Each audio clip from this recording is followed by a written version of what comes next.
Hi, how are we doing today, guys? Welcome to another episode of TR Performance. Today what we're going to do is we're going to be working on my pit bike.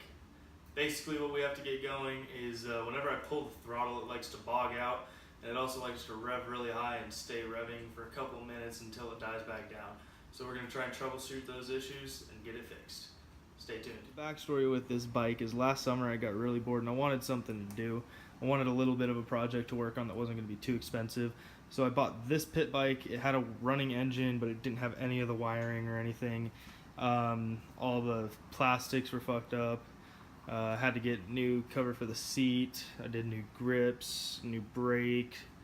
I did a couple of things to it to get it running. I rebuilt the engine because one of the gears was actually torn straight through. There was no third gear. But I got this, another frame, and a frame for a mini quad for $100. So it was a good deal. Something fun to just mess around with. But so what's been happening is it revs really high or it bogs out. So I'm going to try and fix that. I'm going to go ahead and clean the carburetor, play around with some of the tuning options that the carburetor offers and see if that fixes anything. So let's get into it. So actually cleaning the carburetor isn't going to be too hard. It's a very simple job.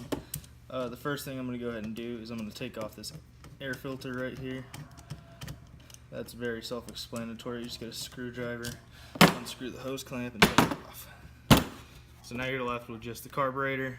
Do be careful when you're doing this. I've already drained out all the gas, but there is gas still in the float bowl right there.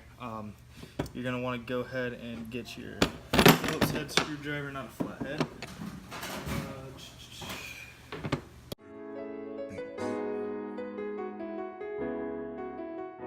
I got all 4 of those screws off. I'm going to go ahead and crack that float bowl off. I'm going to use a hammer. There we go. It's been on there for some time. Honestly, does not look too bad in there. It's pretty clean. There is some, it looks like paint down in there that I need to get rid of. But other than that, everything does look fairly clean.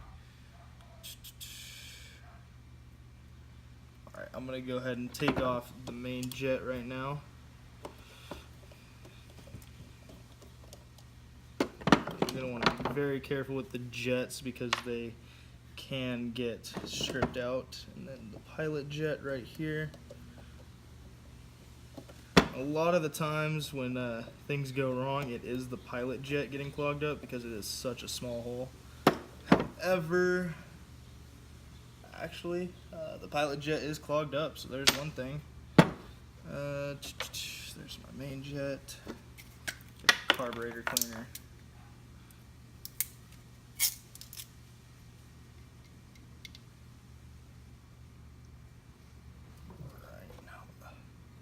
Spray out the inside of that jet. It is recommended to wear gloves because carburetor cleaner is a skin irritant. I don't have any with me. I don't feel like going to buy any, but I would wear gloves if I were you. Alright, so I got the pilot jet and the main jet cleared out. The way you can tell is you actually look through that hole and point it at the sun. Or at a light source, and you can actually see very, very faintly through it. What I'm going to go ahead and do now is I'm also going to spray through all the holes on the carburetor, make sure that those are cleaned out. What I am also going to do is I'm also going to go ahead and take out the float, just to make sure that everything is nice and cleaned up properly. Take out the float, you got to take out this little pin right here, which can be a pain in the butt to get to. If you have something like a paper clip or anything to push it through, that'd be a lot easier than what I've got. Alright, there's that pin I was talking about. Now I pulled out the float with the needle. Make sure those stay together. Now I'm just going to give that a spray.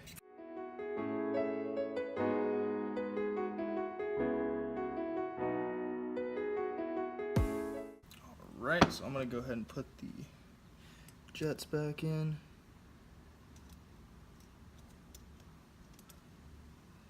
Come on. It is very important to make sure not to cross thread these because these are brass. You do not want these breaking.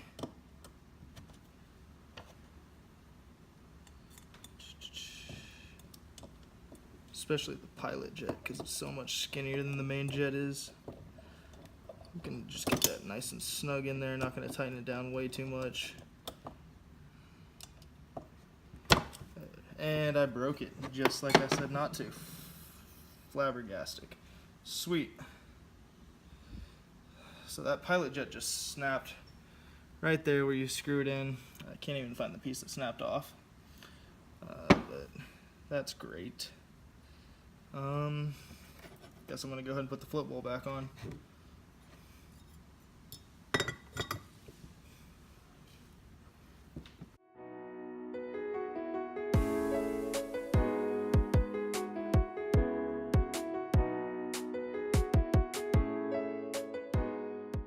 Alright, well make sure you don't forget to put the float back in like I did. Thankfully I didn't put the whole thing together and then realize it. But what I'm going to go ahead and do now is I'm going to go ahead and get this back on the bike, start it up and see if that fixed anything.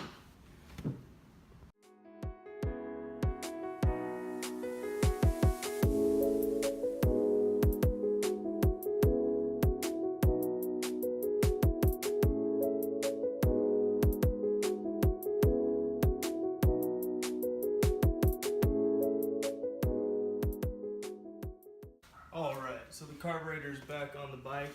Let's go ahead and test it out. Gotta give it a second to let fuel fill back up in the float bowl because I just drained everything out of it.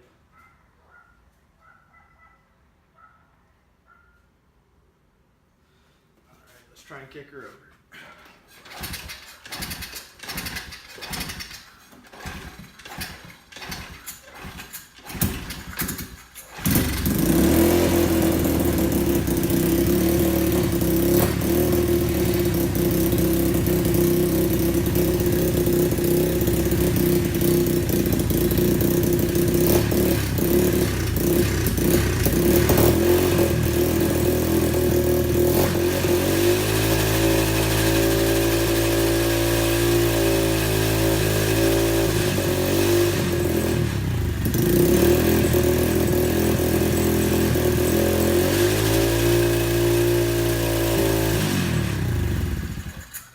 And that's the problem I was talking about.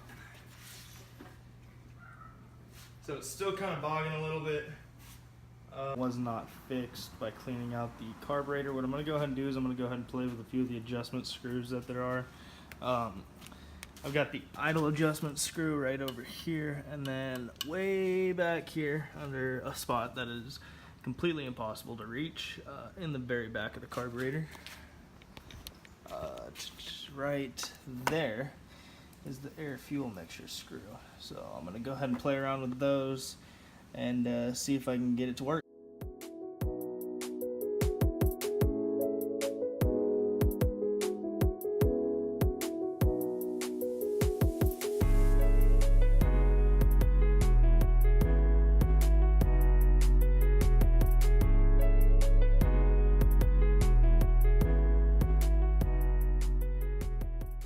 Well, here goes attempt number 2.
So the needle is a little bit more simple. There's a retaining clip right there.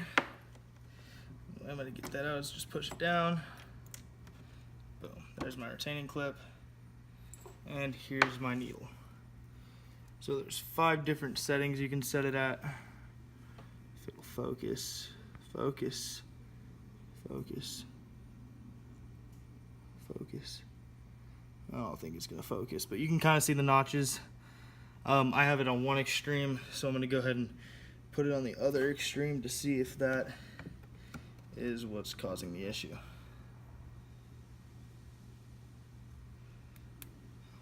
Right. Just go ahead and drop that back in there.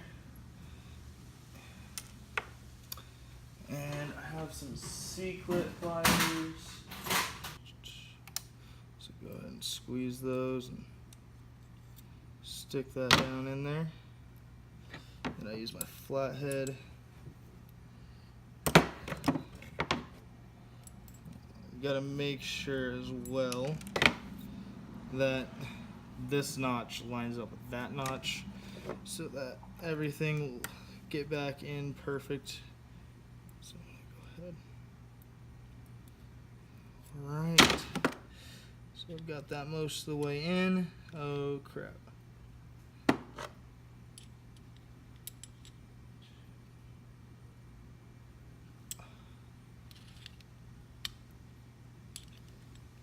Alright, the C-clip is back in. So now it is on the lowest possible setting and it's on the highest possible setting. So let's see if this works.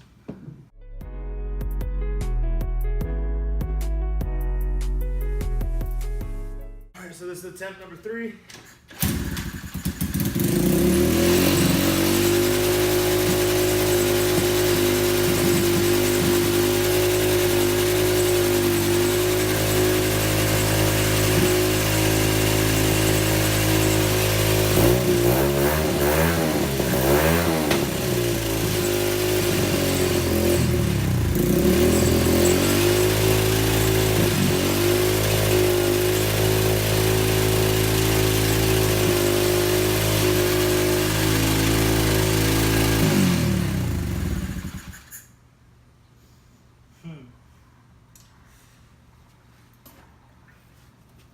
You know, maybe it doesn't have anything to do with the engine.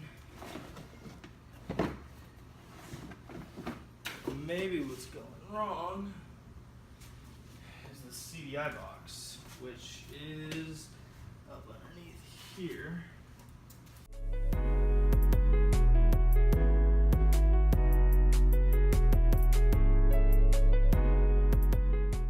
Let's see if that makes a difference.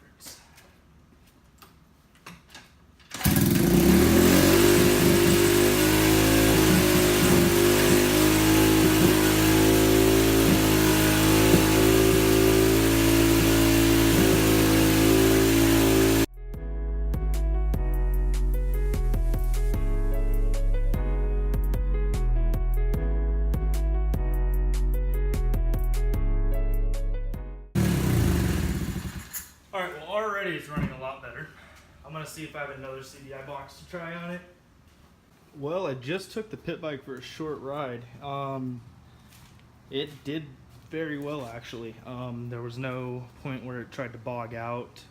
The throttle response was very nice, very crisp.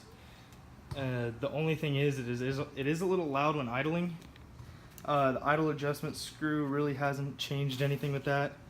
I'm gonna go take it around the block a few more times, see how it performs, and then I'll check up back with you guys.